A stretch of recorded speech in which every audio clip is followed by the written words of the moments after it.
آج اس جملے کی ترکیب کی جائے گی اور ترکیب کا آپ کو ایک ایسا انداز اپنایا جائے گا کہ اگر آپ 1 سے 2 ماہ اس طرح پریکٹس کر لیتے ہیں عربی عبارت کی ترکیب کرنے کی، تو میں دعوے سے کہتا ہوں کہ آپ عربی عبارت کی ترکیب میں ماہر بن جائیں گے۔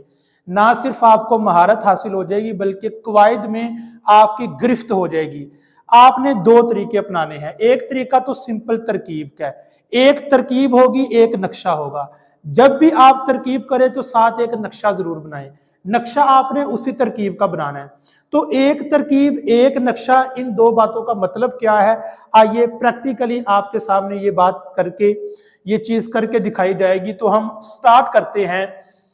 زید لیس بکاتب، تو اتنا تو ہمیں پتا چل رہا ہے کہ یہ جو زید ہے یہ اسم ہے، کیونکہ اس پہ تنوین آ رہی ہے، اور جس لفظ پہ تنوین ہو عام طور پہ وہ اسم ہوتا ہے۔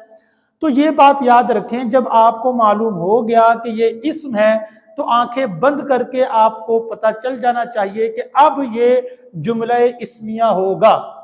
تو ہمارے ذہن میں جملہ اسمیہ آنا چاہیے کہ جملہ اسمیہ میں مبتدا ہوتا ہے اور خبر ہوتی ہے، تو ہم زید کو مبتدا بنا لیں گے۔ پھر اس کے بعد آپ کو بتایا جائے گا کہ آپ نے نقشہ کس طرح بنانا ہے اسی ترکیب کا۔ اچھا، زید ہو گیا مبتدا، اور اب آگے ہے لیسا۔ آپ کو تھوڑی سی بھی نحو آتی ہوگی تو آپ کو فوراً پتہ چل جائے گا کہ لیسا تو فعل ناقص ہے، کانا سارا یہ انہی افعال ناقصہ میں سے لیسا آتا ہے۔ تو جیسے ہی آپ کے مائنڈ میں یہ لیسا کلک کرے گا کہ یہ فعل ناقص ہے، تو فوراً آپ کے ذہن میں ایک بات آئے گی کہ فعل ناقص کا ایک اسم ہوتا ہے اور ایک خبر ہوتی ہے۔ اب آگے تو ایک ہی لفظ ہے بکاتب، تو اس سے پتہ یہ چل رہا ہے کہ لیسا میں ہوا ضمیر ہے جو لیسا کا اسم بنے گا، اور یہ ہوا ضمیر لوٹے گی زید کی طرف۔ اچھا، اس کے بعد آپ کو قرآن پاک کی ایک اگزامپل دی جائے گی، پھر آپ نے اس کی ترکیب خود کرنی ہے کومنٹس میں۔ تو زید مبتدا، لیسا فعل ناقص۔ اب دیکھیں کہ ہم نے اس کے ساتھ کرنا کیا ہے۔ یہ فعل ناقص ہے لیسا، اس میں ہوا ضمیر اسم ہو گیا۔ اچھا، آپ اس کو ایسے لے آئیں اسم۔ اب آگے ہے بکاتب۔ اب یہاں پہ آپ کو ایک اصول بتایا جائے گا، اتنا تو آپ کو معلوم ہے کہ اسم کے بعد خبر آئے گی۔ کانا کا فعل ناقص کا اسم ہوتا ہے اور اس کی خبر ہوتی ہے، تو یہ فعل ناقص کا ہوا ضمیر یہ اسم ہوگی، آگے خبر ہے۔ تو یہ بات یاد رکھیں کہ لیسا کی خبر پر اگر با آ جائے تو وہ با ہوتا ہے زائدہ۔ با کے زائدہ ہونے کا مطلب یہ ہے کہ اس با کا ہم ٹرانسلیشن میں ترجمہ کرتے وقت اس با کا کوئی ترجمہ نہیں کریں گے، کوئی معنی بیان نہیں کریں گے۔ زید نہیں ہے کاتب، تو با کا کوئی ترجمہ نہیں ہے۔ تو یہ رول ہے جو کتابوں میں لکھا ہوتا ہے کہ لیسا کی خبر پر اگر با آ جائے تو وہ با زائدہ ہوتا ہے، جیسے قرآن پاک میں ہے الیس اللہ بکافٍ عبدہ، تو کافٍ سے پہلے بھی با آیا ہے۔ اچھا، ویسے خبر جو ہوتی ہے آپ کو پتہ ہے لیسا کی خبر منصوب ہوتی ہے، فعل ناقص کا اسم مرفوع ہوتا ہے اور خبر منصوب ہوتی ہے۔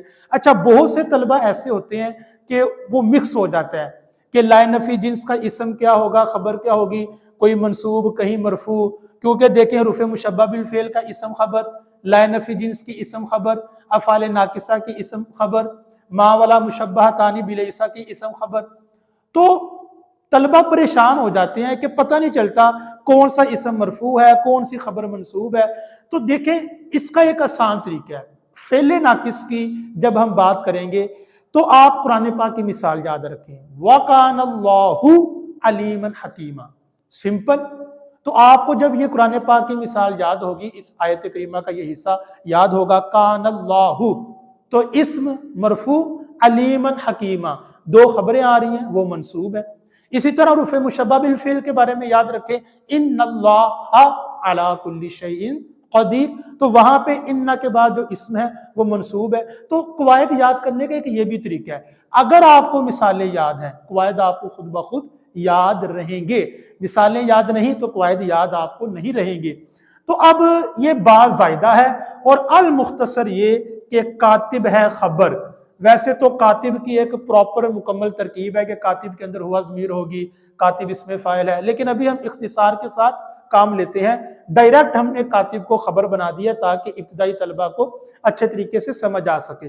تو اب فعل ناقص اپنے اسم اور خبر سے مل کر، اچھا ویسے خبر ہوتی ہے ویسے خبر منصوب ہوتی ہے فعل ناقص کی، لیکن اب با زائدہ، اگرچہ با زائدہ ہے لیکن عمل ضرور کرے گا، تو بظاہر یہاں پہ خبر مجرور ہے لیکن محلاً منصوب ہے۔ اب فعل ناقص اپنے اسم اور خبر سے مل کر یہ بن جائے گا جملہ فعلیہ۔ جی اب یہ جملہ فعلیہ ہوگا تو پیچھے مبتدا ہے تو یہ ہو جائے گی خبر، اور آپ کو پتا ہے کہ مبتدا اپنی خبر سے مل کر جملہ اسمیہ خبریہ بن جائے گا۔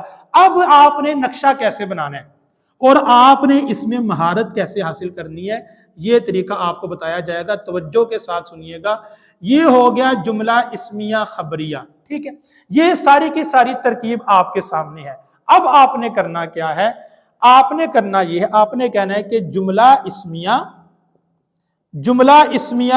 یہ جملہ اسمیہ کے دو جز ہیں، مبتدا اور خبر، تو آپ کہیں گے جملہ اسمیہ کے دو جز مبتدا اور خبر، جملہ اسمیہ کے دو جز مبتدا خبر۔ تو آپ اس طرح الگ سے ایک چارٹ بنائیں گے، نقشہ بنائیں گے، جملہ اسمیہ اس کے دو جز مبتدا اور خبر، اور خبر کبھی کبھی جملہ فعلیہ ہوتی ہے، تو آپ ادھر لکھیں گے خبر کبھی کبھی جملہ فعلیہ ہوتی ہے، ٹھیک ہے۔ اچھا یہ مجھے چیک کر لینے دیں کہ آپ کو نظر آ رہا ہے، بالکل نظر آ رہا ہے، خبر کبھی کبھی جملہ فعلیہ ہوتی ہے۔ اچھا اب آپ کو پتا ہے کہ جملہ فعلیہ میں یہاں پہ افعال ناقصہ میں سے فعل ناقص ہے، تو آپ کہہ سکتے ہیں کہ جملہ فعلیہ میں ممکن ہے کہ فعل ناقص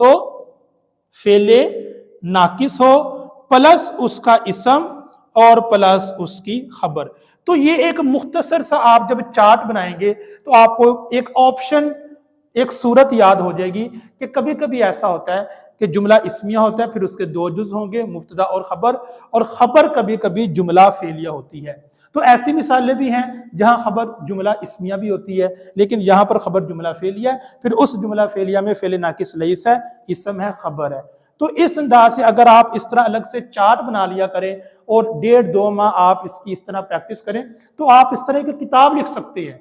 اگر طلبہ کو ایسی کتاب فراہم کر دی جائے کہ جس میں کچھ سیمپل ہوں، کوئی 100 اور 200 کے قریب تراکیب ہوں، مختلف تراکیب ہوں اور ساتھ مختلف یہ نقشے ہوں، تو امید ہے یہ طلبہ کے لیے بہت ہی مفید اور کارآمد ثابت ہوگا۔